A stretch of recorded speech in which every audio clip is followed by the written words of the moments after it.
Abdul Somad sudah talqin tarekat, maka dia sudah bid'ah. Kalau begitu, Anda juga melakukan bid'ah, karena baca Quran itu dengan talqin. Laqana yulaqqinu, mulaqqin, si syekh, kita mulaqqan. Seperti apa ini Buya sebenarnya? Jadi pengikutnya anti sufi, tetapi kita lihat Imam Ibnu Taimiyah dan muridnya Ibnu Qayyim itu bahkan punya karya-karya tentang kesufian, tentang ihsan. Silakan Buya. Baik, bismillah. Ini karena ngomong Ibnu Taimiyah saya harus ta'awuz dulu ya. Biar nggak ngomongnya campur dengan emosi. Baik. Syekh Ibnu Taimiyah tidak perlu meragukan terhadap keabsahan ilmu tasawuf, dan tersebarnya Islam di negara kita adalah karena jerih payah para ulama sufi. Para ulama sufi lah yang menyebarkan Islam di wilayah Nusantara ini, sehingga kita, mayoritas bangsa kita, mungkin 90% bangsa kita muslim, itu semua atas jasa-jasa para ulama sufi. Assalamualaikum warahmatullahi wabarakatuh. Tanah ini adalah tanah wakaf, luasnya lebih kurang 1 hektar, berada di Palas, Kota Pekanbaru, Riau. Di atas tanah ini akan dibangun asrama. Inilah yang nanti akan berperan untuk tempat belajar santri kita. Kami amat sangat mohon kepada Allah Subhanahu wa taala, semoga dimudahkan, dan mari kita support pembangunan ini. Ini akan menjadi amal jariah kita sampai mati menghadap Allah Subhanahu wa taala. Apa yang kita tanam hari ini, itu yang akan kita petik. Apa yang kita wakafkan hari ini, itulah yang akan mengalir ke makam kita, ke kubur kita. Ma'akal tafa'afnaita, yang kau makan busuk. Wa malabista fa'ablaita, yang kau pakai lapuk. Wa mata sadaqta fa'amdaita, yang kau sedekahkan, itulah yang akan menolong, itulah yang akan menjadi amal jariah. Berkah selalu jamaah semuanya. Terima kasih. Assalamualaikum warahmatullahi wabarakatuh. Assalamualaikum warahmatullahi wabarakatuh. Waalaikumsalam warahmatullahi wabarakatuh. Bismillahirrahmanirrahim. Alhamdulillahi rabbil alamin, hamdal hamidin, hamdal mustaghfirin, hamdan yuwafi ni'amahu wa yukafi'u mazidahu. Ya Rabbana lakal hamdu kulluhu wa lakas syukru kulluhu, kama yanbaghi li jalali wajhikal karimi wa azimi sultanik. Asyhadu an la ilaha illallah wahdahu la syarikalah, wa ashhadu anna Muhammadan abduhu wa rasuluhu, la nabiyya wa la rasula ba'dahu. Fallahumma salli wa sallim wa barik ala sayyidina Muhammadin wa ala alihi wa sahbihi ajmain. Kaum muslimin, kaum muslimat, hadirin hadirat yang dimuliakan oleh Allah Subhanahu wa taala, pada pagi menjelang siang ini Allah mentakdirkan kita dengan takdir terbaik, berkumpul dengan para ulama di dalam majelis ilmu, yang mana pada hari ini begitu spesial. Bersama kita telah hadir Al-Ustadz Tuan Guru Profesor Dr. Haji Abdul Somad LCMA, dan juga telah hadir bersama kita Al-Ustadz Tuan Guru kita Buya Dr. Ar-Razi Hashim LCMA, yang mana saya yakin mereka berdua ini tidak saling mencari, tidak saling ingin bertemu barangkali, tetapi takdir Allah begitu indah, Allah pertemukan mereka berdua. Dan juga insya Allah nanti pada beberapa saat lagi Kiai Haji Idrus Ramli juga akan hadir bersama kita. Alhamdulillah, bertemunya para ulama kita ini dan kita duduk bersama mereka menyejukkan hati kita. Mudah-mudahan apa yang kita lakukan pada pagi menjelang siang ini insya Allah menjadi pemberat timbangan kebaikan kita di akhirat kelak. Amin ya rabbal alamin. Hadirin hadirat, para asatiz yang dimuliakan oleh Allah Subhanahu wa taala, tema kita pada pagi ini menarik, yaitu membincangkan salah satu dari pilar agama kita, di mana pilar agama kita terdiri dari 3 hal. Yang pertama iman, yang kedua Islam, dan yang ketiga ihsan. Jadi pada kesempatan yang berbahagia ini kita akan bertanya, membahas beberapa hal penting kepada ketiga ulama kita yang insya Allah hadir bersama kita pada pagi ini, insya Allah. Dan insya Allah dalam beberapa detik lagi Kiai Idrus Ramli akan datang. Kita sambut beliau terlebih dahulu. Insya Allah. Baik. Ahlan wa sahlan Kiai.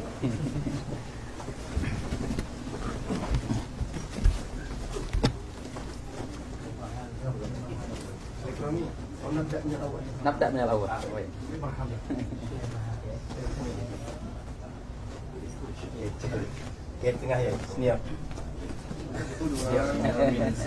Baiklah hadirin hadirat yang dimuliakan oleh Allah Subhanahu wa taala, para asatiz yang hadir di majelis pada hari ini. Untuk tidak memperpanjang mukaddimah, kita langsung akan berdiskusi santai dengan ketiga alim ulama kita yang hadir pada pagi ini bersama kita, di mana tema besar kita pada hari ini adalah meluruskan stigma negatif terhadap tasawuf. Ada beberapa pertanyaan yang akan kita bagikan kepada para alim ulama kita pada pagi ini. Yang pertama barangkali akan kami tanyakan terlebih dahulu kepada Saya belakangan. Saya akhir-akhir. Mungkin kepada Kiai. Tapi kalau dilihat dari senioritas nih, Kiai Idrus sepertinya yang paling senior, Kiai. Jadi kami ajukan pertanyaan terlebih dahulu kepada Kiai Idrus. Ini tentang sebenarnya tasawuf itu apa? Apa bedanya tasawuf dengan akhlak, tazkiyatun nufus, ihsan, daqaik, raqaik, haqaik, dan lain sebagainya, Kiai?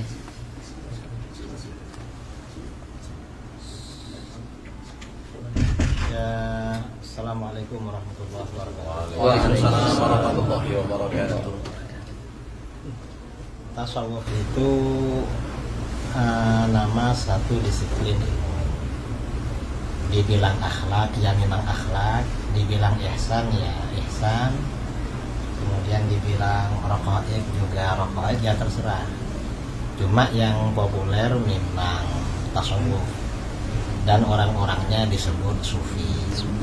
Karenanya tidak ada orang disebut akhlaki, nggak ada. Yang ada ya memang sufi. Dan akhlak itu diantaranya ya bagian daripada ajaran tasawuf. Saya kira begitu. Baik. Berarti bahasa atau narasi akhlak, tazkiyatun nafs, ihsan, tasawuf itu sama, Kiai ya? Sama. Substansinya sama. Ya, substansinya memang sama. Karena para ulama kita ketika mendefinisikan tasawuf ya ilmu untuk mengetahui ahwal tazkiyatun nafs. Baik. Kemudian ketika membicarakan tasawuf, dasarnya hadis tentang ihsan. Kemudian yang dibahas di dalam ilmu tasawuf juga akhlak-akhlak. Jadi itu artinya ya intinya sama antara tasawuf, akhlak, ihsan. Cuma kalau tasawuf ini lebih khusus daripada akhlak. Karena kalau akhlak, kalau istilah akhlak, semua firqah, semua tawaif di dalam Islam menerima. Hatta orang-orang yang anti tasawuf itu menerima pada akhlak. Tetapi kalau tasawuf ini hanya kelompok tertentu yang menerima, artinya jumhur. Orang-orang yang anti tasawuf itu tidak menerima pada tasawuf. Kalau pada akhlak mereka menerima. Baik. Jadi tasawuf ini khususiyah bagi kita. Khususnya ahlu sunnah. Ya, khususnya ahlu sunnah Wal jamaah. Jadi nggak ada tasawuf di Syiah ya? Ya, tidak ada. Tidak ada tasawuf di Syiah. Walaupun mungkin mereka menghubung-hubungkan atau mengaku-ngaku ada tasawuf, ya hanya menghubung-hubungkan, mengaku-ngaku. Karena asas tasawuf itu tazkiyatun nafas. Termasuk tazkiyatun nafas itu kan menyucikan hati dari prasangka yang tidak baik. Syiah itu prasangkanya kan tidak baik pada sahabat, pada siapa. Jadi memang tidak ada tazkiyah. Baik. Sahih. Terima kasih Pak Kiai Haji Idrus Ramli atas jawabannya yang begitu luar biasa. Kemudian kita ingin mengelaborasi sedikit ya, menambah lagi Ini kami tujukan kepada Al-Ustadz Profesor Ustadz Abdul Somad. Apakah bertasawuf itu mesti bertariqah, atau apa hubungan tarikat dengan tasawuf itu, Ustaz? Silahkan, tafadhol, Ustaz. Bismillahirrahmanirrahim. Assalamualaikum warahmatullahi wabarakatuh. Guru kita Al-Mukarram Kiai Haji Muhammad Idris Ramli, Buya Dr. Ar-Razi Hashim. Terima kasih moderator kita Al-Mukarram Ustadz Dr. Zul Ikrami. Bersama kita juga ada Imam Besar Masjid An-Nur Pekanbaru Riau Al-Mukarram Ustadz Dr. Zul Hendri Rais, dan para asatis yang tak dapat disebutkan satu persatu. Ada mutiara di dalam lautan. Mutiara itu berada di dalam kerang, terang benderang. Tidak mungkin bisa mengambil mutiara itu kalau tidak naik sampan. Sampannya itu adalah syariat. Lalu kemudian dia mesti berenang. Berenangnya itu adalah tariqat. Lalu kemudian laut, ada lautnya. Lautnya itu adalah hakikat. Lalu setelah dia naik sampan, berenang di laut. Kalau berenang di darat, itu buaya darat. Masuk dia ke laut itu, tenggelam dia, basah dia, nampaknya mutiara itu didapatkannya. Maka itulah dia ma'rifat. Tentu dengan proses yang panjang. Ketika Al-Ghazali Abu Hamid ditanya, apa itu ma'rifat? Kata Imam Al-Ghazali, nurun yaqdhifullahu fi qalbi abdih. Cahaya yang ditembakkan Allah, dipancarkan ke dalam hati seorang hamba. Buah daripada riyadhahnya, buah daripada melawan hawa nafsunya yang zahir dan yang batin. Itulah dia.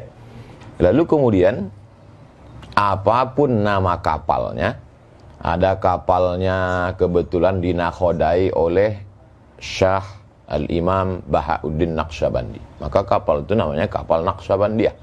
Kebetulan nakhodanya namanya Al-Imam Abdul Hasan Asy-Syadzili, nama kapalnya Syadziliyah.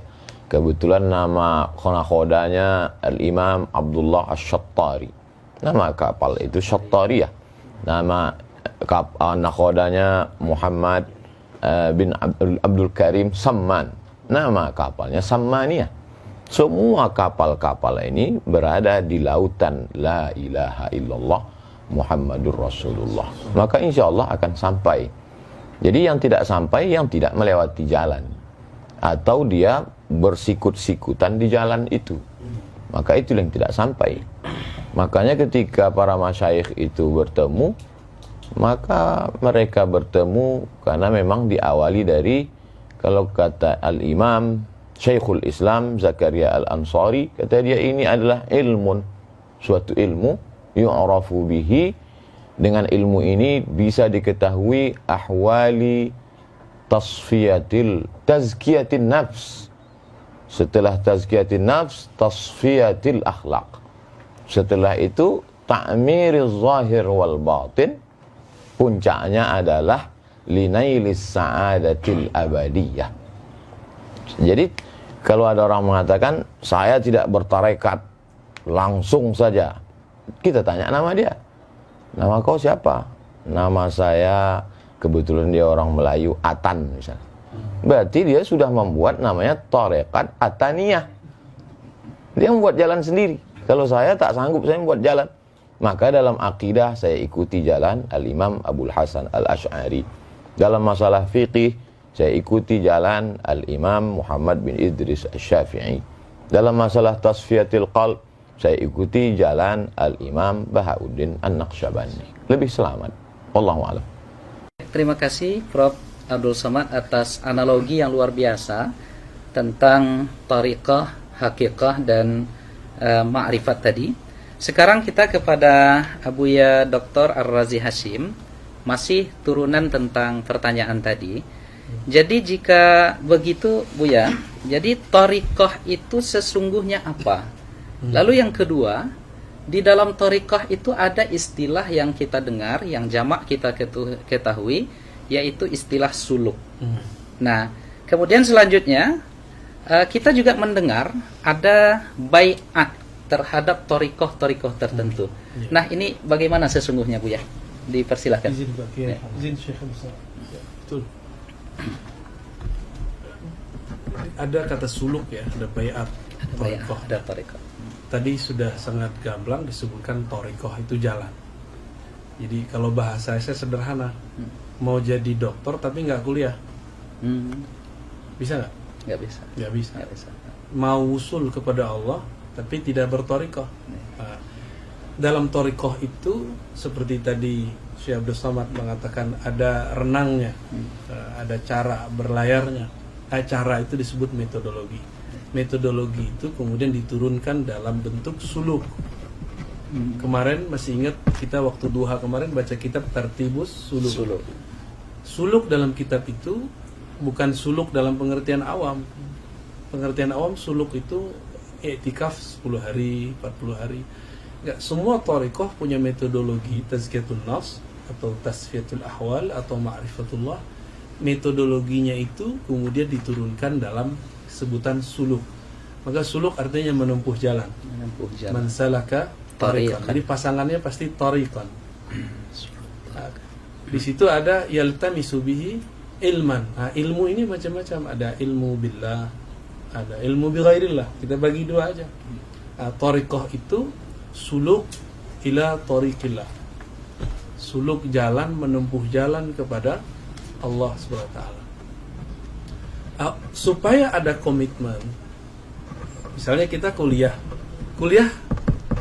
masuk dosen tertentu, ada kontrak belajar nggak? Ya. Kontrak belajar itulah bai'at. Baik. Jadi kontrak belajar itu bai'at. Ya. Di saat kita kuliah di satu tempat atau sekolah nyantri, kita pesantren, bisa nggak masuk pesantren 2 pesantren sekaligus? Tidak. Nggak sanggup ya? Nggak sanggup, nggak bisa. Nggak bisa. Bener. Mungkin. Bagaimana, Bu ya? Makanya bai'at itu kalau lagi salik cukup 1 bai'at. Tapi kalau antum sudah mursyid boleh banyak bai'at. Baik. Ya, jadi bai'at itu secara harfiah artinya ngambil sumpah setia mau jadi murid seorang syekh. Bai'at ini tidak akan bermanfaat kalau tidak ada mahabbah kepada syekh itu. Zikir yang 40 kali jadi ramah rasanya. Tapi kalau sudah mahabbah, maka zikir 70.000 pun terasa sebentar. Itu yang dimaksud oleh Sidi Abdul Hasan Asy-Syadzili, syaikhuka man la yut'ibuka. Gurumu, ya, syaikhuka man la yut'ibuka. Gurumu yang jika mengajarmu, menyuruh kamu berwirid, tidak membuat kamu terbebani. Jadi kalau kita disuruh wirid 100 kali pagi sore pun dah terbebani, itu bukan mursyid kita, berarti bukan jodoh.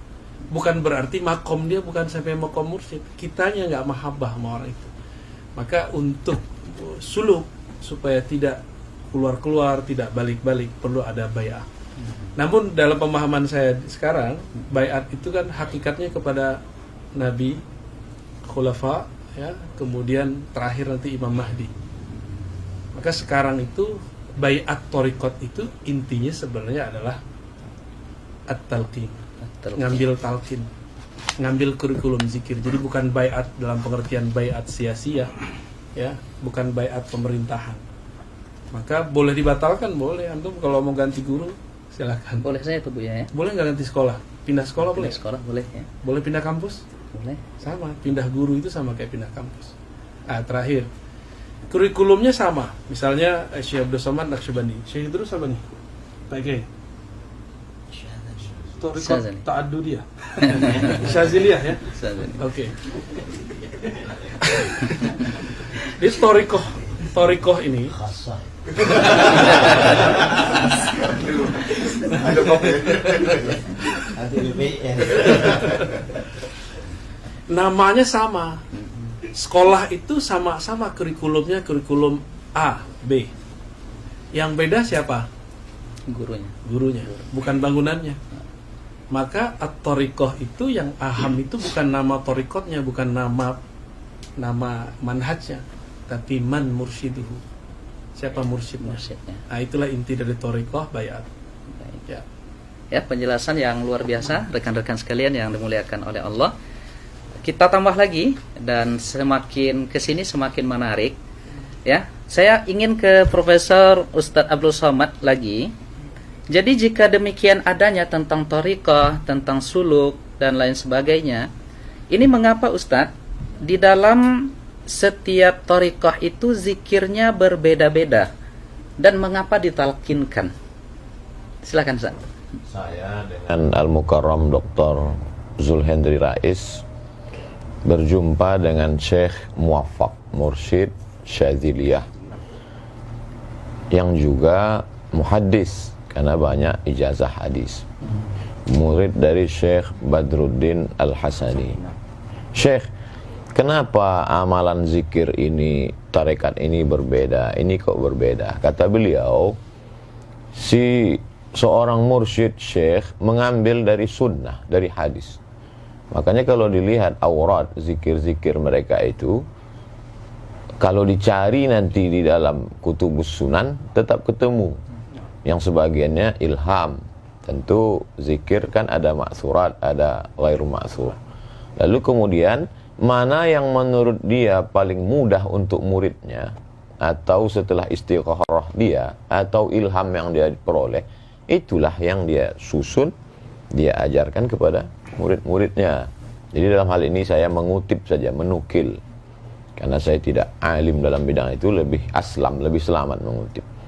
Jadi wirid dalam tarikat ini begini, dalam tarikat ini begini. Ini dalam hal bacaan, dalam hal jumlah dan selainnya. Adapun tentang jalan zikir, dalam hal ini dari pertanyaan-pertanyaan saya ada beberapa perbedaan. Saya tanya kepada Syekh ini tentang jalan zikir. Yang saya maksud jalan zikir itu jalan dia di dalam badan ini waktu berzikir itu. Kata Syekh ini, zikirnya dari Nabi, jalannya itu dari Syekh, dia dapat ilham. Kata Syekh yang satu. Kata Syekh yang satu, enggak, zikirnya dengan jalannya sekalian dari Nabi Sallallahu Alaihi Wasallam. Saya tidak. Yang penting kita biasanya dengan mursyid ini kal mayyit baina man yaghsiluhu, seperti mayat yang dimandikan. Maka tidak terlalu penting tentang itu, karena dia beramal tujuannya adalah dengan ridha itu dia sampai kepada ridha Allah. Jangan beramal untuk meminta sesuatu, tapi beramallah untuk mencari ridha Allah. Karena kalau kau beramal mencari ridha Allah, Allah akan berikan kepada engkau segala sesuatu. Nah, itu yang membuat mereka tidak terlalu mempermasalahkan itu. Saya pun mungkin ketika menanyakan itu mungkin sudah su'ul adab dengan Syekh. Ini apakah zikirnya dengan jalannya, atau zikirnya dari Nabi, jalannya dari Syekh? Apa tadi pertanyaan kedua? Saking banyaknya pertanyaan. Kemudian kenapa ditalkinkan? Kenapa mesti ditalkinkan?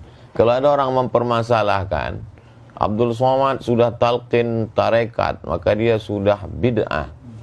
Kalau begitu, Anda juga melakukan bid'ah. Karena baca Quran itu dengan talqin. Laqana yulaqqinu. Mulaqqin, si syekh, kita mulaqqan. Laqinu mautakum, talqinkanlah orang yang mau mati la ilaha illallah. Guru mentalqinkan la ilaha illallah, kata mulut dia. Jalannya begini, kata dia. Maka talqin itu metode pendidikan dalam Islam. Bagaimana kita tahu membaca alif lam mim? Itu kan dari talqin. Kalau dari PDF, alama, alam nasrah dengan alif lam mim sama tulisannya. Syekh Muhammad Mutawalli Sya'rawi pertama tahfiz Quran kan gitu, di komplainnya gurunya. Itu tunjukkannya. Ini alif lam mim, kenapa di sini bacanya alam? Kenapa di sini alif lam mim? Itu tahu lewat talqin. Belajar hadis pun melalui talqin. Jadi kalau ada orang mempermasalahkan talqin dalam zikir, maka bermasalahlah semua ilmu kita ini. Jadi talaqi, musyafahah itu adalah nama lain dari talqin. Hadis, akidah, kita ini rata-rata kita bertalqin ke guru kita. Maka siapa yang tak bertalqin, berarti dia dapat dari mana? Dari buku. Tahammul wal ada, level yang paling rendah adalah wijadah. Wijadah ketemu di mana? Ketemu di buku, walaupun itu diakui, tapi dia tetap mesti bersambung. Dalam hal zikir, dia tidak sekedar ilmu, tapi di sana ada mauhibah, di sana ada barokah, di sana ada faid, limpahan dari tuan-tuan guru. Itulah yang kita harapkan. Maka dengan duduk ini mudah-mudahan kita semua mendapatkan limpahan faidul barakah dari Kiai Idrus Ramli, dari Buya Ar-Razi Hashim. Tapi yang paling banyak mengharapkan ini pasti barokah dari Kiai Idrus Ramli. Termasuk Buya Ar-Razi pun ingin mendapatkan. Wallahu a'lam. Terima kasih Prof. Abdul Somad ya yang sudah menjelaskan dengan begitu gamblang ya tentang sebegitu indahnya. Jadi apa yang disampaikan oleh Ustaz Abdul Somad dengan Buya Ar-Razi Hashim dengan Kiai Idrus Ramli tadi, sesungguhnya apa yang kita tanyakan dengan seluruh jawaban mereka tadi menampakkan keindahan pilar ketiga di dalam ajaran agama kita itu, yaitu tentang ihsan. Nah, kalau begitu Kiai, saya ingin ke Kiai Idrus Ramli lagi. Mengapa ada stigma miring terhadap tasawuf, atau banyak yang menyesatkan tasawuf ini Kiai, dan bahkan dengan tegas mereka katakan sufi itu zindik, kemudian sufi ini adalah orang-orang yang tidak terikat dengan Al-Quran dan Sunnah, dan mereka adalah ahlul bid'ah. Ini mengapa ada stigma dan kesan seperti itu Kiai? Silahkan Kiai. Ya, terima kasih ya. Stigma sebagian orang bahwa tasawuf itu sesat itu kebanyakan karena mereka tidak tahu. Jadi kata Imam Ghazali dalam kitab Yahya, sering beliau sampaikan, an-nasu a'da'u ma jahilu. Manusia biasanya memusuhi apa yang mereka tidak tahu. Coba mereka tahu, tidak akan begitu. Seperti misalnya juga seperti sebagian orang-orang yang tidak suka tasawuf bilang bahwa ajaran-ajaran tasawuf itu bertentangan dengan Al-Quran dan Sunnah. Padahal orang sufi itu paling rajin baca Quran. Paling rajin baca. Syaratnya sufi harus rajin baca Quran, rajin zikir, rajin sholat. Itu kan dari Al-Quran Sunnah semua. Kemudian juga masalah bertentangan dengan sunnah. Dan ilmu tasawuf seperti disampaikan oleh Imam Junaid Al-Baghdadi. Ahlus Sunnah ini imam mazhabnya dalam tasawuf Junaid bin Muhammad Al-Baghdadi. Imam Junaid Al-Baghdadi mengatakan ilmuna hadza muqayyadun bil kitab was sunnah. Ilmu kita ini diukur, dipagari, dibatasi, diatur dengan Al-Quran dan Sunnah. Bahkan ya kata beli artinya apa? Seorang ulama sufi, seorang mursyid itu harus ahli tafsir, harus ahli hadis. Kalau tidak ahli tafsir, tidak ahli hadis, maka gak bisa menjadi teladan dalam ilmu tasawuf. Itu kata Imam Al-Junaid Al-Baghdadi. Dan para ulama sufi ini dasar-dasarnya kembali pada Al-Quran, pada Alkitab dan Sunnah, lebih dari itu. Karenanya kalau kita membaca biografi para ulama sufi atau biografi para ulama ahli hadis lah, ada kitab biografi ahli hadis seperti kitab Tazkiratul Huffaz karangan Imam Az-Zahabi. Biasanya kalau pakar-pakar hadis, dokter hadis seperti Tuan Guru Ustaz Abdul Somad, Tuan Guru UZR ya, ini tahu kalau kitab-kitab itu.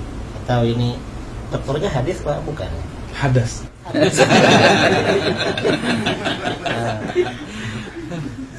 Akidah. Dokternya di akidah. Ya Bu ya? Ya? Di akidah. Saya kira ahli hadis. Ya. Hadisnya di Darussunnah ya. Hadrat Akbar. Dia mau Jumat. Itu banyak kita jumpai para ahli hadis terkemuka itu justru ulama sufi. Baik. banyak para hufad ya. Jadi level tertinggi dalam ilmu hadis tuh biasanya kan yang mendapat gelar hafid, hufad lah. Itu yang level tertinggi kalau di sekolah mungkin S3, doktornya tuh hafid itu. Nah, itu yang sufi itu banyak sekali. Ada misalnya kita kalau baca kitab sering Rawahu Abu Nu'aim. Abu Nu'aim ini orangnya sufi dan beliau menulis biografi para ulama sufi dengan metode ahli hadis yang berjudul kitab Hilyatul Auliya. Kitab Hilyah ini bisa dikatakan kitab tasawuf, bisa dikatakan kitab hadis. Bagi muhaddis cocok karena memang standarnya mulai dari sanad-sanad, kemudian dari manhaj yang disampaikan itu ahli hadis. Dikatakan kitab tasawuf cocok juga karena dari awal memang pembelaan terhadap ajaran tasawuf. Jadi kitab Hilyatul Auliya. Atau misalnya siapa lagi ya yang ahli hadis seperti Ibnul A'rabi, itu juga ahli hadis tapi sufi ahli hadis. Dan masih banyak yang muhaddis yang sufi, yang perawi kitab Sahih Muslim. Sahih Muslim ini sanadnya sampai kepada kita itu melalui ruwat yang sufi. Gak ada yang selain sufi. Kalau ilmu tasawuf dibatalkan, habis semua riwayatan kita terhadap kutubus sittah ini habis semua putus. Karena ulama sufi memang yang mengemban itu. Kemudian lagi ya, ada yang mengatakan bahwa di kalangan tasawuf itu ada kelompok zindik. Yang zindik itu mungkin itu yang disebut dengan dakhil, oknum. Jadi dia sebenarnya bukan betul-betul sufi, tetapi tasawuf dijadikan kedok untuk menyebarkan kezindikannya.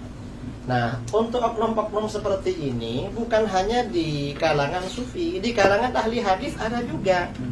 Makanya di kitab-kitab mustalah hadis ya, ada hadis-hadis palsu ahdatsat uzzanadiqah yang dibikin-bikin oleh orang-orang zindik. Dan ini gak bisa kelompok zindik yang membuat hadis-hadis palsu lalu kita jadikan stempel untuk merusak semua ahli hadis misalnya. Loh, ahli hadisnya ternyata zindik, padahal ya cuma oknum. Oknum itu ya di mana-mana. Di mana-mana ada. Di kalangan ahli kalam yang zindik ya juga ada. Kalangan ahli hadis ya ada. Hatta di kalangan fuqaha yang punya pendapat syadz itu juga ada. Di mana-mana ada memang. Dan kita ya menilai sesuatu itu standarnya secara umum, secara ghalib, bukan pakai yang standar yang syadz, yang oknum-oknum itu. Saya kira itu ya. Kalau masalah thariqah, sebenarnya kita semua ini berthariqah. Saya kalau thariqah dalam istilah ini tasawuf, thariqahnya secara tabarruk syadili. Tapi kalau thariqatul hayah, thariqah kehidupan saya seperti dari guru-guru saya selalu menyampaikan thariqatuna at-ta'allum wa ta'lim. Thariqah saya ini belajar dan mengajar. Ada guru-guru mau ngajar kita dengar. Ada orang-orang mau belajar sama kita, ya kita ajari. Itu thariqah kita memang. Baik, terima kasih Kiai Idrus Ramli atas penjelasan yang begitu luar biasa. Saya akan ke Buya Ar-Razi Hashim. Jadi turunan dari ajaran thariqah itu Buya. Iya.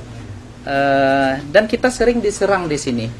Dan anehnya lagi saya lihat, yang saya perhatikan, mereka juga sesungguhnya ini persoalan robitoh.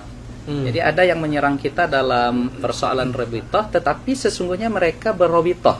Allahumma innaka ta'lamu anna hadhil quluba qad istama'at. Dan itu mereka sebut juga sebagai, kawan-kawan kita sebagai doa robitoh. Nah sekarang robitoh itu apa Buya? Dan apakah betul robitoh itu dalam tanda kutip mempertuhankan guru? Kadang kita di ribat-ribat di majelis kita itu ada foto-foto guru kita, dan kita dituduh oleh sebahagian sahabat-sahabat kita ini mempertuhankan, mengqadasahkan guru. Nah, jadi bagaimana ini Bu ya? Silakan Bu ya. Ya, para pembenci tasawuf itu kurang mengerti bab cinta. Rabithah itu adalah alaqatul hub baina syekh wal murid, baina al-murid wa syekh. Jadi hubungan cinta antara guru, murid dan guru. Seharusnya rabithah itu, jadi kita bagi, ada ar-rabithah al-kubra, ada ar-rabithah as-sughra. Yang paling pantas kita ikat cinta itu hanya kepada Allah. Allah hanya bisa lewat Rasulullah. Maka rabithah yang kubra itu cuma kepada baginda Rasulullah SAW. Namun karena kita tidak bertemu Rasulullah, maka Nabi mengatakan, tuba liman ra'ani, tuba liman ra'ani. Kalau nggak bertemu aku, kan tadi beruntung yang bertemu aku, melihat aku. Ya sudah, tuba liman ra'a man ra'ani. Itu rabithah. Itu dalil rabithah yang pertama yang paling sahih. Ya. Dan disebutkan di riwayat Ahmad, Nabi mengulangnya sab'an, berarti 7 kali. Liman ra'a man ra'a man ra'a man ra'a, berarti 7 generasi. Ya. Terus dalam hadis Imam Ibnu Majah ada yang semakna, Ahmad juga ada, Abu Nuaim dalam Hilyah tadi disebut oleh Pak Kiai Idrus. Nabi ditanya 2 lafaz, man awliyaullah, yang kedua man khairun nas. Apa jawaban Nabi? Man idza ru'u dzukirallah. Itulah dalil rabithah terkuat. Dan cara rabithah ada di situ. Siapa yang jika dia dipandang, divisualkan, diingat, maka mengingat mereka, memandang mereka, menghantarkan kita kepada Allah Subhanahu wa taala. Itulah rabithah yang hakiki. Ya. Dan itu mesti bersanad. Ya. Mesti ditalkinkan. Ya. Jadi itu dalil rabithah. Apa masih kurang? Iya. Artinya semua amalan-amalan yang ada atau praktek di dalam dunia tasawuf itu ada dalilnya dari Al-Quran dan Sunnah ya. Nah, sekarang ru'u kan dipandang. Ya, dipandang. Karena kita susah membayangkan guru, boleh nggak kita ambil foto guru taruh di rumah? Iya. Boleh nggak? Boleh. Kalau memandang foto beliau membuat kita ingat ilmu beliau tentang zikrullah, maka bagian dari rabithah. Dulu kalau orang-orang Pariaman di mat'amnya itu, di rumah makannya ada foto Angku Salih. Ya. Angku Salih itu dulu berkalam, kalau fotoku ada di rumah kalian, tapi kalian tidak sholat, tolong dicopot, tolong dibakar. Berarti rabithahnya nggak nyambung gitu. Ya. Terputus Bu ya. Nah, itu salah satu contoh rabithah. Ya. Nah, terima kasih Bu ya. Saya ke Profesor Ustadz Abdul Somad. Jadi Ustadz, di dalam pengamalan tasawuf itu ada di antara teknik zikir itu yang mereka berdiri Ustadz. Mereka berdiri, dan ini saya pernah menyaksikan beberapa kali, terutama di Sudan ada tariqah samaniyah yang mereka berzikir la ilaha illallah itu berdiri dan berkeliling. Nah, jadi ini seperti apa sebenarnya Ustaz? Karena ini kita yang mengamalkan ini juga diserang, dituduh dan bahkan dibid'ahkan juga. Silakan Ustaz. A'udzubillahi minasyaitonirrajim. Alladzina yadhkuruna Allaha qiyaman. Mengingat Allah berdiri. Wa qu'udan, kemudian duduk, wa ala junubihim, kemudian berbaring. Karena memang posisi manusia, siapapun dia, dimanapun dia, tak keluar dari 3 itu: berdiri, duduk, dan berbaring. Semuanya yadhkurullah. Mereka mengingat Allah Subhanahu wa ta'ala. Mulutnya menyebut, hatinya mengingat, dan akal serta seluruh tubuhnya mengagungkan yang disebut itu, Allah Subhanahu wa ta'ala. Jadi ada juga orang mulutnya menyebut, tapi perbuatannya seperti tidak mengagungkan Allah Subhanahu wa ta'ala. Adapun ketika dia bergoyang tubuhnya, maka ada, kalau kita menikmati sesuatu, ada ekspresi. Kalau kita ini diberikan minuman, andai ada minumannya, maka minumannya sama, ekspresinya berbeda. Misalnya Ustadz Zul Hendri ekspresinya matanya misal Ustadz Abdul Somad misalnya Masya Allah. Kiai Idrus tentu dia punya khas karena Buya Ar-Razi itu ekspresi itu tidak dibuat-buat. Kalau dibuat-buat namanya tasannu, dibuat-buat. Jadi Al-Imam Al-Qushairi dalam Ar-Risalah Al-Qushairiyah dalam pembahasan tentang as-sama, ketika mereka mendengarkan lantunan syair zikir, lalu kemudian terjadi ekspresi di tengah orang yang mendengar dan mengikuti itu atau hadrah. Kalau ekspresinya itu murni karena zauq dia, karena Allah, maka berarti itu memang pemberian Allah, hibah. Tapi kalau dia ternyata sengaja tasannu, membuat-buat supaya dikagumi orang, supaya disangka sudah wusul, padahal dia belum apa-apa, maka dia sudah kadzib, dusta, bohong. Jadi kalau kita kenal orangnya, kenal saya Ustadz Zulhendri misalnya, saya tahu pendidikannya, saya tahu keilmuannya, saya tahu amalnya, terjadi sesuatu pada dirinya, saya tidak akan tuhmah, saya tidak akan menuduh beliau sudah melakukan tasannu, membuat-buat.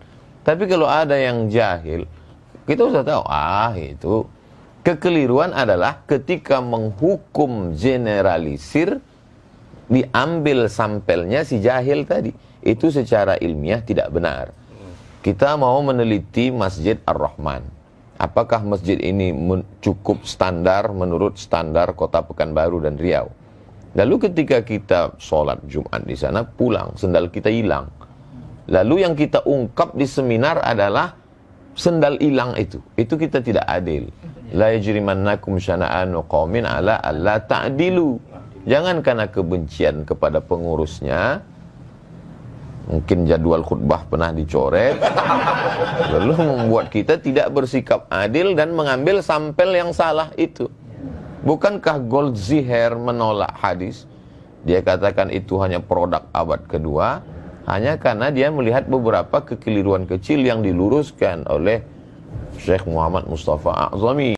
Berarti salah. Jadi kalau ada orang menilai tasawuf salah dari kasuistik tadi, maka sesungguhnya metodologi yang dia pakai sama dengan metodologi Goldziher. Jadi keliru.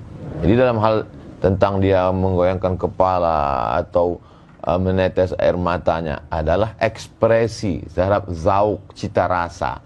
Untuk merasakan kopi saja kadang perlu puluhan tahun. Untuk merasakan nikmatnya makanan, pakaian perlu. Bagaimana dengan rasa? Tentu itu melalui proses riyadhah yang panjang. Makanya ketika orang mau mengikut zikir, selalu saya tanya, Ustadz saya mau talqin zikir, kau tinggal di mana? Saya di Rokan Hulu. Oh, pergilah ke Pondok Darussalam. Di sana ada Buya Alaidin yang secara tariqat mu'tabar dan beliau alim Azhari. Oh, saya dari Pelelawan, ada di sana Buya Somad, anak beliau, adik kelas saya, Ustadz Zul, imam di Masjid Agung, dan dia alim, faqih. Jadi kita arahkan kekeliruan, kesalahan adalah ketika orang yang baru taubat 2 hari, ikut berzikir, diangkat menjadi khalifah, mursyid, lalu itu merusak tasawuf. Karena maka kalau banyak orang bertasawuf, bahkan dosen tasawuf, tapi tidak bertasawuf. Sama seperti di Mesir dulu zaman kami ada namanya Dr. Ala. Dr. Ala itu komentator bola, S3 bola, tapi tak pernah main bola. Itu jadi ketemu ada orang yang beramal tasawuf tapi tidak berilmu. Ada orang berilmu secara teori tapi tak bertasawuf. Beda dengan Mesir. Syekh Dr. Profesor Dr. Ahmad Omar Hashim, rektor waktu kami dulu belajar, itu mursyid dan dia mensyarah Sahih Bukhari, alim. Nah itu jadi perlu, alhamdulillah hari ini para kiai, para buya, para orang alim bertasawuf. Inilah yang akan meluruskan tasawuf. Wallahu a'lam. Terima kasih Prof. Abdul Somad yang semakin luar biasa penjelasan-penjelasan dari semua narasumber, tuan guru kita. Jadi saya tertarik kembali menanyakan ini langsung ke Buya Ar-Razi Hashim. Apa yang disampaikan oleh Ustadz Abdul Somad tadi, kenyataannya di tengah masyarakat kita lihat Buya, ada yang bergabung ke thariqah, masuk ke majelis tawajuh itu setelah itu dia ingin kebal peluru, kebal senjata tajam, yatiru fis sama wa yamshi 'alal ma. Terbang di atas awan, berjalan di atas air. Nah, jadi apa bedanya karena kita sering dituduh ini terus nih Bu ya. Bahwa orang yang gabung itu tuh pengen dapat ini. Nah, jadi apa sesungguhnya beda tasawuf itu dengan kebatinan? Iya. Al-Imam Abu Hamid Al-Ghazali pun nulis kitab tentang Fadaih Al-Batiniyah. Fadaih Al-Batiniyah. Batiniyah ini cabang dari Syiah Ismailiyah yang terputus, yang kemudian berkembang lama di Mesir juga ya. Dan justru mereka lah yang bikin Al-Azhar tempat antum kuliah itu. Udah oleh Salahuddin Al-Ayyubi, murid Syekh Abdul Qadir Al-Jilani, itu di tajdid, direvisinya. Apakah tasawuf itu membuat orang sakti? Itu kali pertanyaannya. Enggak. Tasawuf itu mendekat kepada yang maha sakti. Apakah tasawuf bikin kebal? Bukan. Tasawuf itu biar antum kebal neraka nanti. Ketika ada hadis Bismillahirrahmanirrahim la yadurru ma'asmihi syai'un fil ardi wala fis sama, ya. Itu hadis kan dipakai kan untuk silat, debus. Itu boleh. Minta burhan namanya, minta bukti. Ya Allah, kalau memang betul doa ini tembus ke badan, maka tidak ada lagi mudarat langit dan bumi. Tapi jangan sering-sering. Maka lakukan sesekali aja kayak Nabi Ibrahim. Lihat inna qalbi. Boleh sesekali. Itu mau diajarin. Belum makamnya Bu ya. Bukan orang SMA aja bisa, masa dokter nggak bisa. Ya, berarti kurang yakin kalau sama anak SMA yang ini. Belum berani. Ini kurang berani, kurang syuja'ah. Itu biar kayak Idrus. Jadi at-tasawuf itu at-taqarrub ilallah, yang maha sakti, mendekatkan diri kepada yang maha sakti, bukan menjadi sakti. Karena iblis itu sakti, tapi nggak dekat kepada Allah. Ini nggak ada urusan kita mau yatiru alal hawa. Kalau itu hawa, burung setiap hari terbang. Apakah dia sakti? Apakah dia jadi sufi? Tidak juga ya. Ya, yang jalan di atas air emang ada. Itu kungfu aja. Kungfu hustle. Ya. Jadi beda antara tasawuf dengan kebatinan. Beda. Baik. Nah, lalu saya ingin ke Kiai Idrus. Dari itu Kiai, kita juga sering dituduh dan dikatakan bahwa tasawuf dan orang-orang tariqah itu, atau mungkin tasawuf itu berasal dari ajaran Syiah. Dan ini ya beredar di media sosial, di ceramah-ceramah beberapa ustadz. Nah, ini bagaimana nih Kiai, silakan. Memang ada kelompok-kelompok yang sering menuduh kita seperti tasawuf katanya dari Syiah, lalu maulid juga awalnya dari Syiah. Yaitu ya hanya tuduhan saja. Dan Syiah juga suka mengklaim. Syiah juga mengklaim bahwa semua disiplin keilmuan dalam Islam yang mengawali dulu Syiah. Usul fikih katanya pertama kali dari Imam Ja'far Shadiq. Terus tafsir ya juga begitu. Semuanya dari Syiah. Nggak ada sama sekali selain Syiah. Padahal dalam sejarah peradaban Islam, Syiah itu selalu tertinggal dari mazhab-mazhab yang ada di dalam Sunni, misalnya mazhabul arba'ah. Contoh ya, kita kembali pada tafsir Al-Quran. Setelah mazhabul arba'ah, Hanafi, Maliki, Syafi'i, Hambali, masing-masing punya disiplin kitab Ahkamul Quran. Beberapa ratus tahun kemudian Syiah baru ngarang. Lambat peradabannya, tapi ya Syiah mengklaim. Dan ini kelompok yang nggak suka dengan kita, anti Syiah sebenarnya. Kadang percaya sama Syiah. Anti Syiah, tetapi berita dari Syiah mereka terima gitu. Mereka terima. Ya, karena mengapa? Ya karena mereka agak suka aja sama kita sebenarnya. Jadi dibilang dari Syiah. Ada lagi yang lebih parah dari itu. Tasawuf itu katanya dari Yahudi. Ada yang bilang tasawuf itu katanya dari Hindu, dari mana. Itu lebih parah lagi, tuduhan-tuduhan seperti itu. Padahal ya enggak. coba kita baca di Muqaddimah Hilyatul Auliya. Hilyatul Auliya, Imam Abu Nuaim menulis kitab Hilyatul Auliya itu kan untuk menjelaskan kalau tasawuf itu tidak identik dengan kebatinan. Tasawuf itu tidak identik dengan inhilal minas syariah, melepaskan diri dari ajaran syariat. Tidak. Tasawuf itu tidak identik dengan aliran-aliran di luar Ahlus Sunnah, tidak. Karenanya beliau menjelaskan di dalam kitab Hilyatul Auliya. Jadi kalau itu dibilang dari Syiah ya Tidak tepat. tidak tepat sama sekali. Dan semuanya memang Syiahnya mengakui, lalu yang ini percaya. Percaya aja. Padahal ya tasawuf ini ya dari Islam itu sendiri, dari Al-Quran, dari hadis.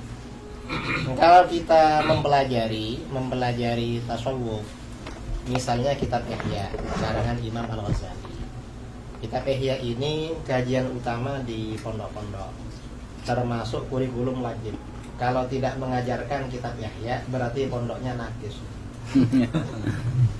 Karena itu syaratnya pondok itu harus ada kitab Ihya.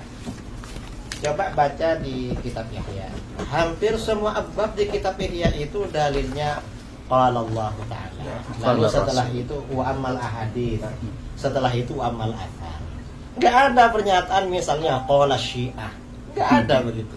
Atau qala al-Batiniyah. Qala al-Hunud, orang Hindu. Enggak ada begitu. Semuanya Al-Qur'an hadis. Kalau kita pelajari itu di kitab Ihya itu sangat lengkap. Tidak perlu membuka syarah. Di Ihya lengkap sekali. Semua persoalan dalilnya Al-Qur'an, Sunnah. hadis, asar ulama salaf. Ada semua. Saya dari tadi disuruh jawab tuduhan-tuduhan terus.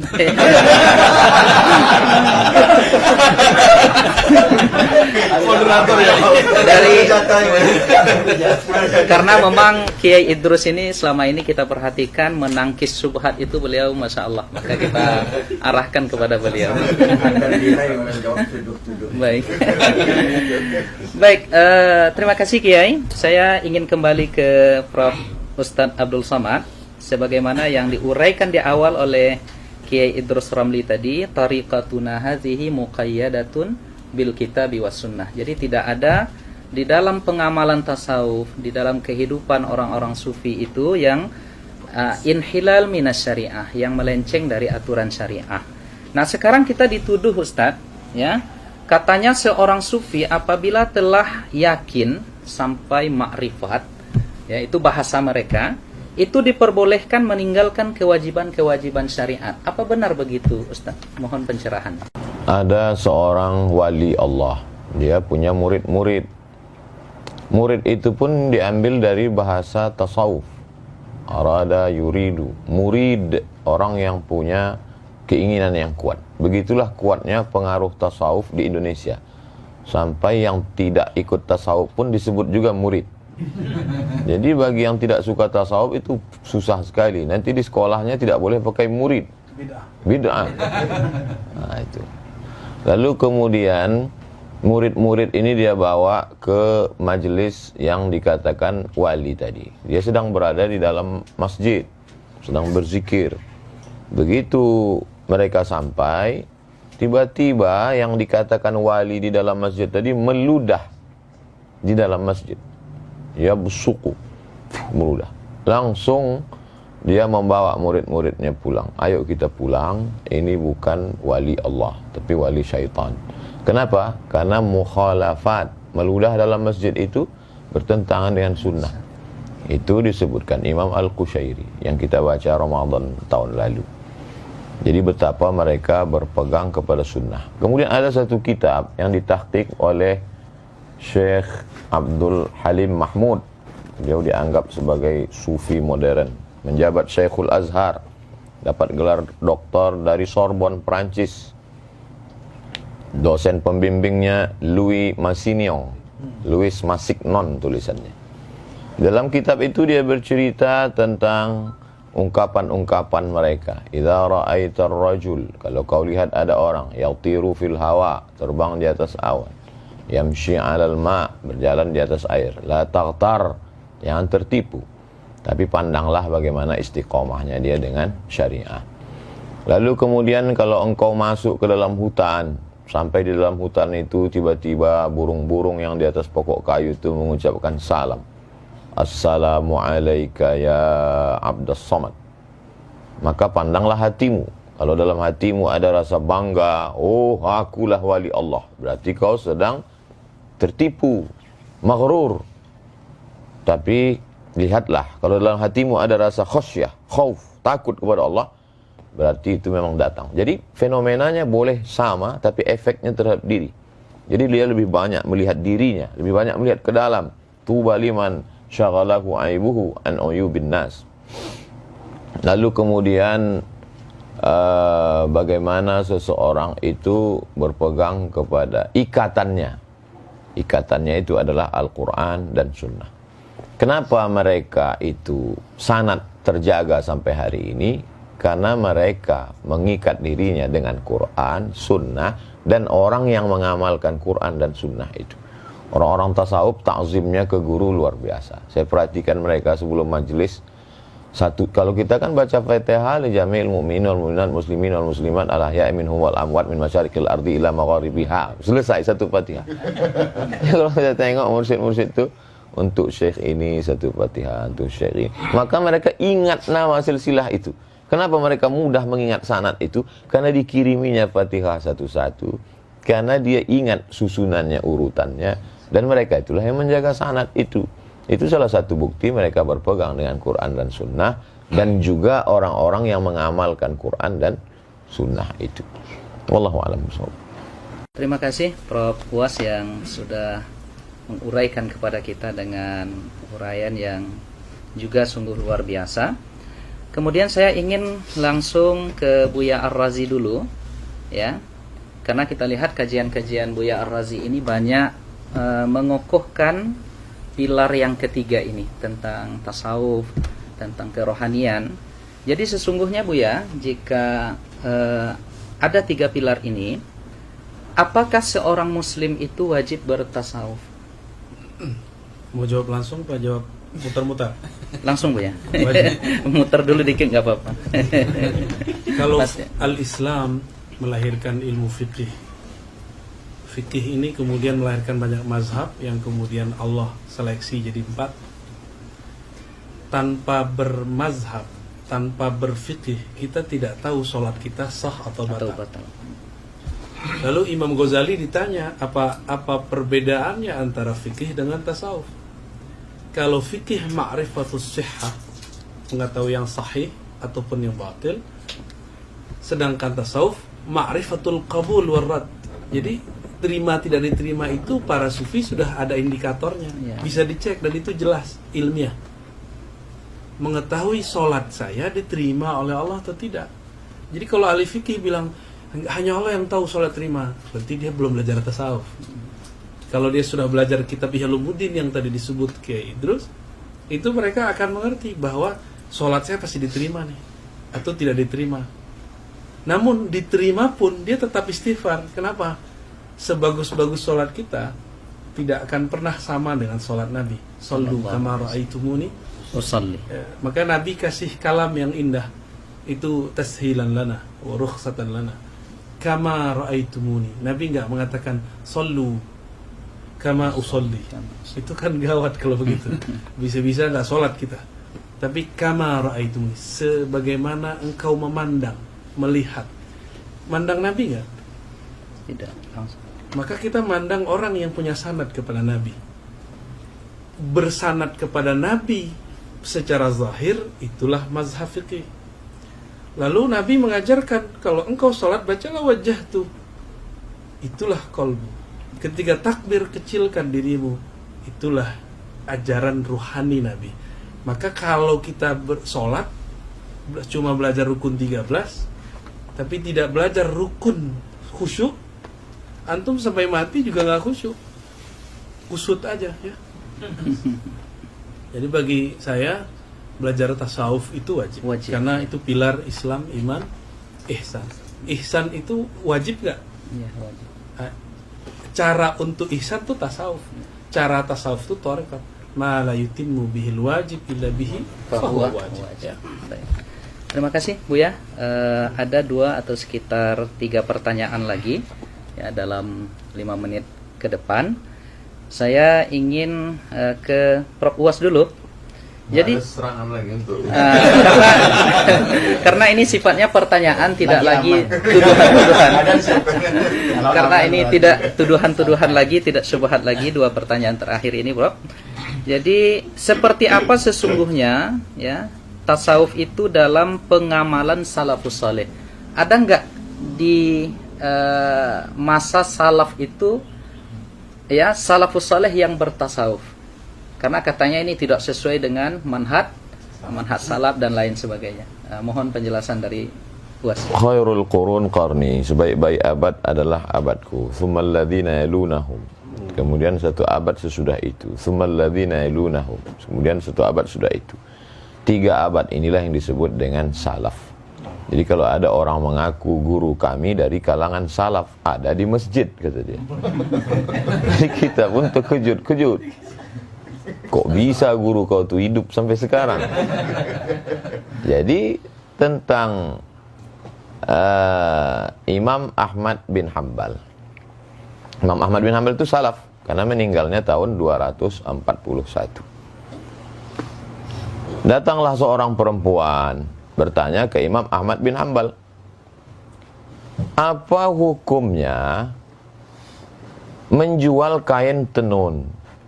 Kain ini ditenun malam, ketika itu lewat tentara, bawa lampu, bawa terang, pas lagi terang itu dia nenun, pas tentara lewat gelap, pas lewat lagi terang tenun. Apa hukum menjual kain ini? Terus Imam Ahmad bin Hanbal nanya, Imam Ahmad tidak langsung jawab, dia tanya, kamu siapa? Saya adiknya Bishri Al-Hafi. Bishri Al-Hafi sufi. Itulah dalil bahwa salaf itu bertasawuf. Karena Bishri Al-Hafi sufi. Kata Imam Ahmad bin Hanbal, inilah warak yang tinggi. Karena orang hanya menjaga dari yang haram. Kalau sekedar lampu, apalah bahayanya. Tapi dia takut itu menjadi hijab antara dia dengan Allah Subhanahu wa ta'ala. Lalu kemudian Imam paling tua di antara 4 mazhab, Imam Abu Hanifah, Imam Hanafi, pernah berdiri tegak kena panas. Lalu kemudian ditanya, Imam Hanafi kenapa tidak berlindung di bawah pohon kayu itu? Kata Imam Hanafi, orang yang punya pokok kayu itu minjam duit ke saya. Saya takut kalau saya berdiri di bawah pokok kayu itu, kullu qardin jarra naf'an fahuwa riba. Jadi sampai sehalus itu warak mereka, zuhud mereka. Jadi itulah yang dikumpulkan oleh para ulama, diantaranya dalam Al-Luma' At-Tusi, kemudian dalam Ar-Risalah Al-Qushairiyah, dalam kitab-kitab tasawuf. Kemudian barulah mengkristal susunan yang paling indah kalau dalam mustalah hadis Muqaddimah Ibnu Salah, Ramah Hurmuzi. Sebelum itu baru cantiknya itu pada Ihya Ulumuddin Imam Abu Hamid Al-Ghazali 505. Jadi kalau orang mengatakan mana salaf itu bertasawuf, ya kumpulkanlah. Nah, ini juga bagi penggemar tasawuf, dia dapat bahan banyak dari dialog kita hari ini. Bisa kumpulkan salaf bertasawuf, dalil-dalilnya, bagaimana mereka wara, zuhud, bagaimana mereka takut kepada Allah dan lain sebagainya. Imam Ahmad bin Hanbal ketika beliau amat sangat wara. Jadi sifat-sifat tasawuf itu ada pada diri mereka, walaupun mereka tidak menyebut dirinya sufi. Kebalikan dari yang sekarang, mengaku sufi tapi sesungguhnya sifat tasawuf jauh. Mudah-mudahan kita termasuk orang-orang yang mengamalkan sifat-sifat tasawuf itu, dan kita dijaga Allah SWT. Saya kira demikian. Allah. Baik, terima kasih Prof Uwas. Ya, berbeda ada kalam beliau tadi. Berbeda dengan hari ini, banyak orang yang mengaku sufi tetapi amalnya jauh dari kesufian itu. Cuma ada yang Ustadz Mawardi dulu mendefinisikan sufi ini, Ustadz, mungkin yang Ustadz sebut tadi adalah sufi yang suka piti. Ada lagi Ustadz Mawardi dulu juga suka film katanya. Nah, jadi yang orang-orang yang Ustadz sebut tadi mungkin sufi yang ke arah situ barangkali. Dakhil. Baik. Terakhir kami arahkan pertanyaannya sebelum nanti closing statement dari Kiai Idrus. Ya, ini ke Buya Ar-Razi Hasim. Saya tertarik menanyakan ini, Buya, bahwa kawan-kawan kita, asatis-asatis yang mungkin berbeda cara pandangnya dengan kita, itu menilai tasawuf dengan penilaian yang negatif. Padahal hasil sependek pembacaan kami, itu imam mereka, yaitu Imam Syekh Ibnu Taimiyah, itu bahkan di dalam Al-Bidayah dikatakan, saya melihat di sini, at-tabarruk bisyurbi ma'i ghuslih. Jadi bahkan Imam Ibnu Katsir mencatat ketika beliau meninggal, itu air pemandiannya itu diminum oleh murid-muridnya. Nah, bahkan hudurun nisa war rijal, dan bahkan Imam Ibnu Taimiyah ini dikuburkan di Damaskus itu di makbarah sufi ya. Nah, ini seperti apa ini, Buya, sebenarnya? Jadi pengikutnya anti sufi, tetapi kita lihat Imam Ibnu Taimiyah dan muridnya Ibnu Qayyim itu bahkan punya karya-karya tentang kesufian, tentang ihsan. Silakan, Buya. Bismillah. Ini karena ngomong Ibnu Taimiyah saya harus ta'awuz dulu ya. Auzubillah. Biar nggak ngomongnya campur dengan emosi. Baik. Syekh Ibnu Taimiyah awalnya adalah asyadun nas ya, i'tidaan ala as-sufi wa sufiyah. Adalah orang yang paling keras menyerang tasawuf, tapi niat dia baik. Dia punya definisi tasawuf itu sendiri. Bagi dia sufi itu seperti yang dikatakan Imam Junaid tadi, muqayyadun bil kitab wa sunnah. Tapi itu persepsi dia. Maka dia seranglah Al-Bakri, dia seranglah Ibn Arabi, hatta Ghazali nggak selamat dari dia, hatta Al-Kushairi itu pun dihantam. Yang paling lucu yang dari kalangan Hanabilah yang menulis kitab Manazilus Sairin, Al-Imam Al-Harawi, yang gelarnya juga Syekhul Islam, itu juga dikritisi oleh dia. Jadi Ibnu Taimiyah ini memang jiwa-jiwanya kalau sama orang Asy'ariyah sekarang ya ini jiwa rudutnya tinggi ya. Sehingga kalamnya betul-betul sangat fasih. Kata Az-Zahabi, jika dia yarud ala syai' ka'anna kulla kitabin baina 'ainaihi. Seakan semua kitab yang dia serang itu sudah hafal semua, cerdas, secara ibarah ya. Jadi dia cerdas secara memorize, bukan cerdas secara analyze. Ya. Ibn Taimiyah tahun 709 itu pernah berdialog dengan Al-Imam Arif Billah bin Athaillah Sikandari. Kita pernah bahas itu kemarin ya. Di situ terjadi dialog. Sebenarnya Ibn Athaillah sedang yunsih ya, memberikan nasihat yang tulus kepadanya.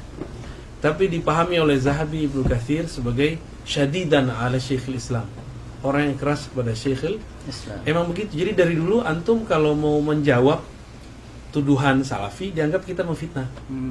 Kalau kita mengkritisi mereka itu dianggap apa? Nyebarin syubhat ya. Menjadi syubhat yang menyambar-nyambar. Syekh Ibn Taimiyah ini diabadikan sanad thariqatnya oleh Syekh Muhammad Hafiz At-Tijani dalam beberapa makalah sanad ya. Oh, jadi beliau ini punya sanad thariqah. Dan itu ke Sidi Abdul Qadir Jilani. Jarak beliau dengan Al-Imam Ibn Tijani, Abdul Qadir Jilani. Al-Jilani itu cuma 2 orang.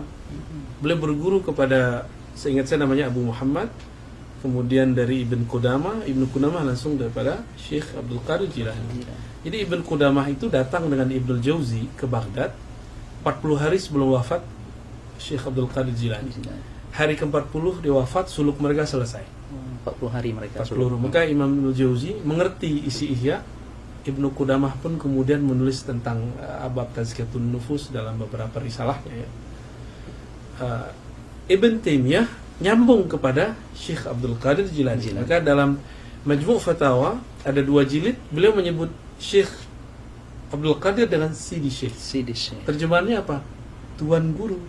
Dan itu istilah tasawuf ya, Ya, Sidi Tuan Syekh. Syekh. Ya, Tuan Syekh Abdul Qadir Jilani dan Abuya. Buya. Sidi. Ada tambahan belakangnya. Qaddasallahu sirrah. sirra. Dan yang paling ajib dalam Madarij Salikin yang satu jilid tebal itu, Ibnu Qayyim yang menulis memori dia dengan Ibnu Taimiyah dalam syarah-syarahnya. Begitu juga Al-Wabilus Thayyib, dia menyebut Ibnu Taimiyah dengan Qaddasallahu Sirra. sirrah. Berarti dia sudah mentakdis gurunya sebagai seorang wali, karena Qaddasallahu sirrah itu cuma wali. Mursyidnya belum boleh. Iya. Kalau belum wali ya. Kalau antum wali murid. Jadi Ibnu Taimiyah fi awakhir umri kana yamil ila tasawuf bal yadfa anhu. Jadi beliau di akhir hayatnya memang sudah cenderung bertasawuf karena sudah tidak boleh lagi nulis, tidak boleh lagi berfatwa, dan beliau yakhtimul Quran fi shalah. Jadi khatam Qurannya dalam salat. Ba'da subuh zikir enggak berhenti-berhenti, dan itu cuma amal sufi. Jadi akhir ayatnya beliau asli bertasawuf. Jadi intinya Ibnu Taimiyah tidak anti tasawuf, dia cuma ingin membersihkan tasawuf versi dia. Lalu mengapa murid-muridnya sampai hari ini pengikut metodologi beliau itu anti dan sangat keras itu Bu ya? Kira-kira apa itu latar belakangnya kira-kira? Li'annahum ma indahum isnad ya. Karena mereka enggak punya sanad. Kalau orang enggak punya sanad fikrah, sanad ijazah, sanad tarbiyah. Mereka enggak punya sanad tarbiyah. Sanad ijazahnya nggak punya kan? Sanad tarbiyah ini paling mahal. Mereka nggak punya sanad tarbiyah, sehingga tidak ada yang ngerekam thariqatnya Ibnu Taimiyah. Ketika dikabarkan oleh para masyayikh, Ibnu Qayyim nulis Madarijus Salikin, itu Muhammad Hisan itu mentahzir kitab Ar-Ruh. Jangan dibaca kitabnya. Al-Adawi meragukan karya Madarijus Salikin. Usah baca kitabnya. Jadi mereka sendiri kurang ajar sama imamnya. Apalagi sama kita. Apalagi sama orang-orang di samping saya. Jadi ini terakhir ya. Kita itu walaupun mau menjawab mereka, tapi niatnya memperkuat diri kita. Kita la nashtaghil bimasailihim bi ikhtilafihim. Kita enggak usah repot dengan mereka. Kita perkuat saja aswaja yang kita punya. Masalah mereka mau jidal ya sudah, biarin aja. Nanti kalau jidal kita serahkan kepada Syekh itu. Baik.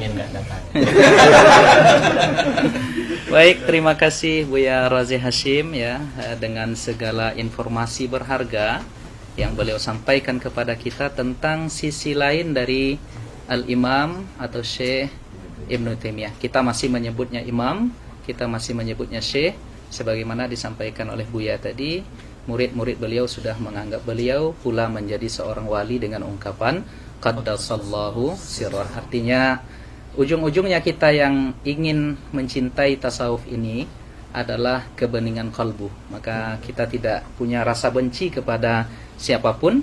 Artinya ketika ada yang menuduh kita, tentu kita berhak untuk memberikan hak jawab. Itu aja barangkali ya Buya ya. Prof Was. Nah, terakhir kita minta closing statement dari Kiai Idrus Romli, karena tadi pertanyaan-pertanyaannya memang yang sifatnya rudud harus diberikan kepada beliau dan sudah habis ya tentang rudud itu. Maka untuk closing statement kita berikan dalam waktu barangkali 3 menit kepada Kiai Idrus Romli hafizahullah taala. Silakan Kiai. Hafizahullah, bukan Hafizahullah. Hafizahullah taala. Sengaja tadi disebut itu mau memancing Kiai. Apa komentar? Silakan Kiai, tafadhol. Terima kasih ya. Jadi saudara-saudara kaum muslimin dimanapun Anda berada, dari tadi kita menikmati sajian tentang ilmu tasawuf yang disampaikan oleh ini dua tuan guru yang sangat viral sekarang ini. Setelah saya gitu.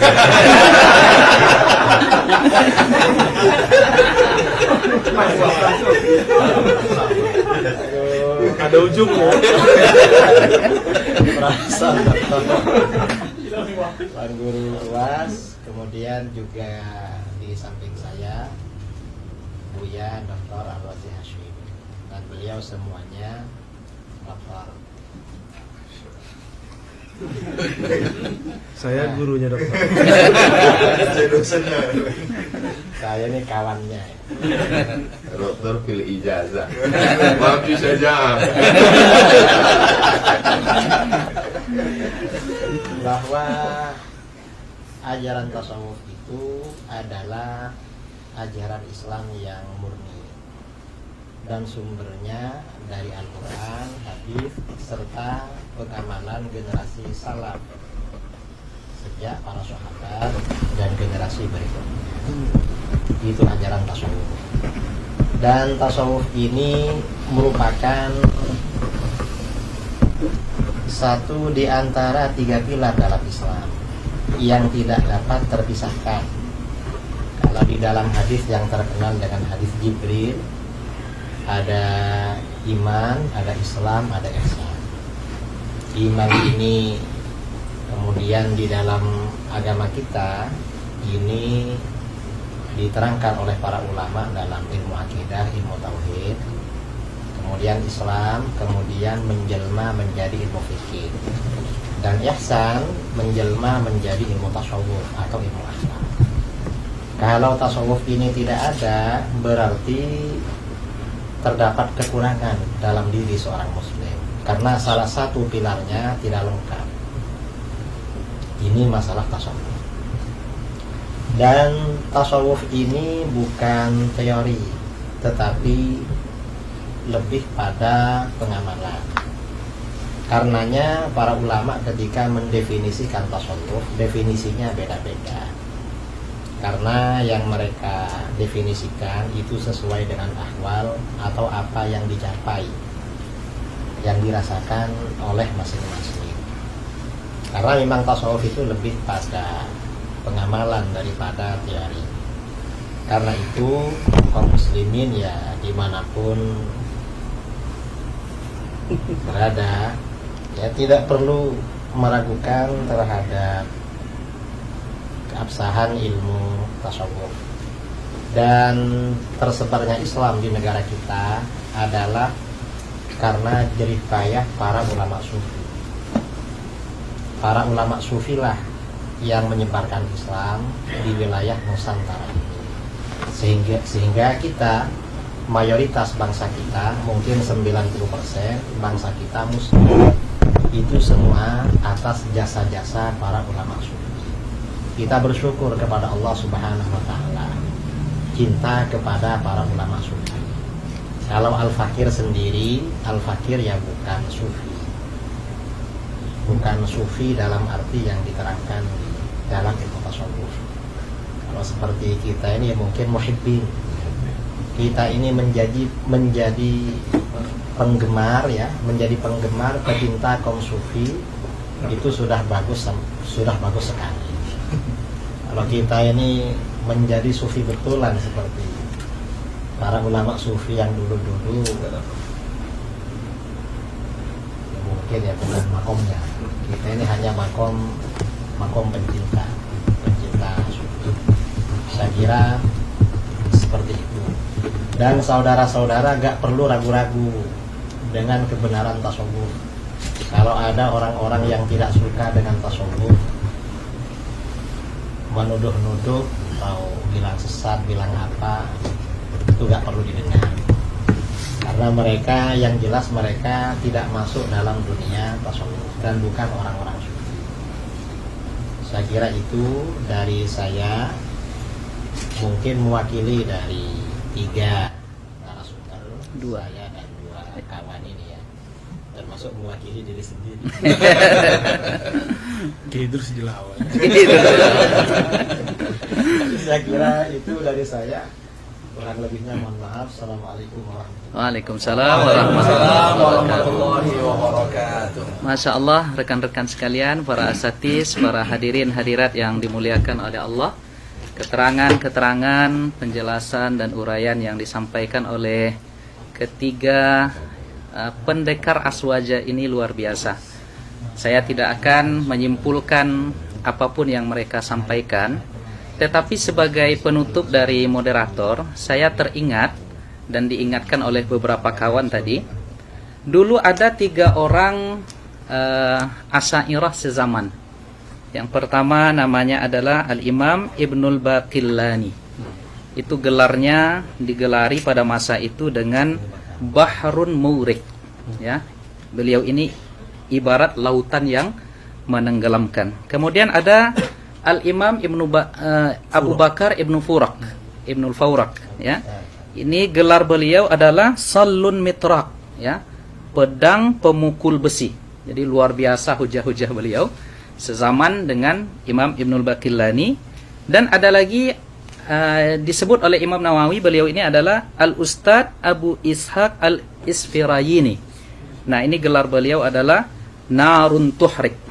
Narun Tuhrik, ya, api pembakar. Nah, sekarang agaknya kita boleh memberikan gelar kepada ketiga asatiz kita di sini, ya, rekan-rekan yang setuju, ya.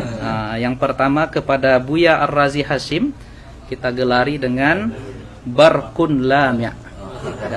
Barqun Lami', kilat yang menyilaukan. Kemudian kilat yang menyilaukan, insyaallah dengan ilmu dan ruhani beliau.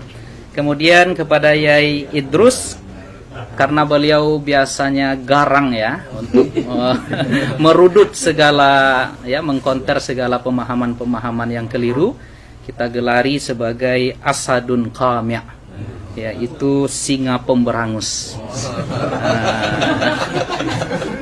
Karena beliau punya saja'ah, ya.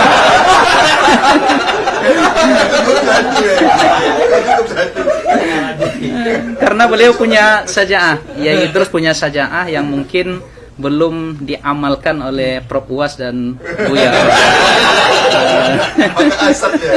Maka cocok kita sebut sebagai Asadun Qami'.